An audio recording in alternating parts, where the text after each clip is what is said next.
We want to talk about file recovery today. Just want to make sure everybody knows that the breadth of the type of files that we can recover, and just want to get some feedback from Wes on the different types of things he's seen, and the capabilities of DataBank. So good morning, Wes. Wes, how you doing? Good morning. I'm fine. How are you? Good. So as far as the file recovery, I'm going to guess majority of is equipment that you're getting in, such as hard drives, flash drives, etc. But I know you get individual files that need to be recovered too, as far as whether they're corrupted, etc. And I wanted you to expand on that if you could, the different types of things you guys come across.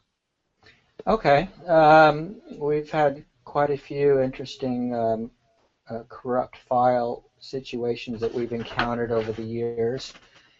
And they do mostly deal with corrupted files. And basically, it is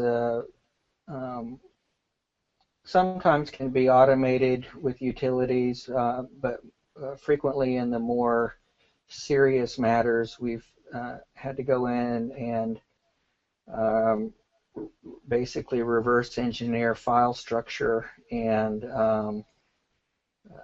figure out how to get either repair the file or extract the meaningful information from a corrupt file, and then create a good file out of that for the user. And examples of corrupt files recoveries that we've done in the past where we have done this reverse engineering involve Kingdom seismic database information about oil and gas seismic information. SQL databases for hospitals, where pretty elaborate SQL databases had to be, and very large databases had to be, we had to extract the information and repair it so that it was usable again. Accounting files are another popular one that we have repaired as well. Okay. Now, typically, do they send in like a drive that the file has to be recovered from, and then you have to reconstruct it, or is it something where they're just sending you the files to be recovered? What's more common? A lot of it depends on the circumstances. If they're small files, a lot of times they can be emailed to us, or we can FTP them. In the cases of the large hospital databases, for instance, those had to be sent to us on an external hard drive. And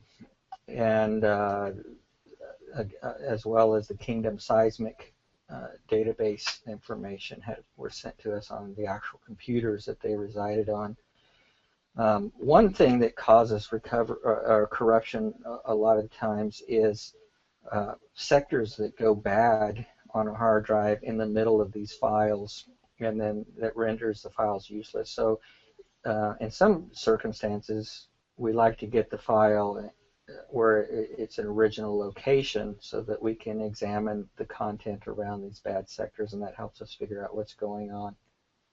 Okay, so it sounds like that there's times where maybe somebody sent you, say, a RAID, and you're able to recover the data or files or partially. There can be situations where you have to go to a second step.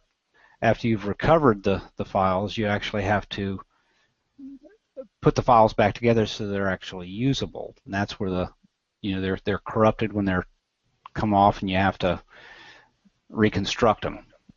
Yeah, that is the case as well sometimes. Sometimes because of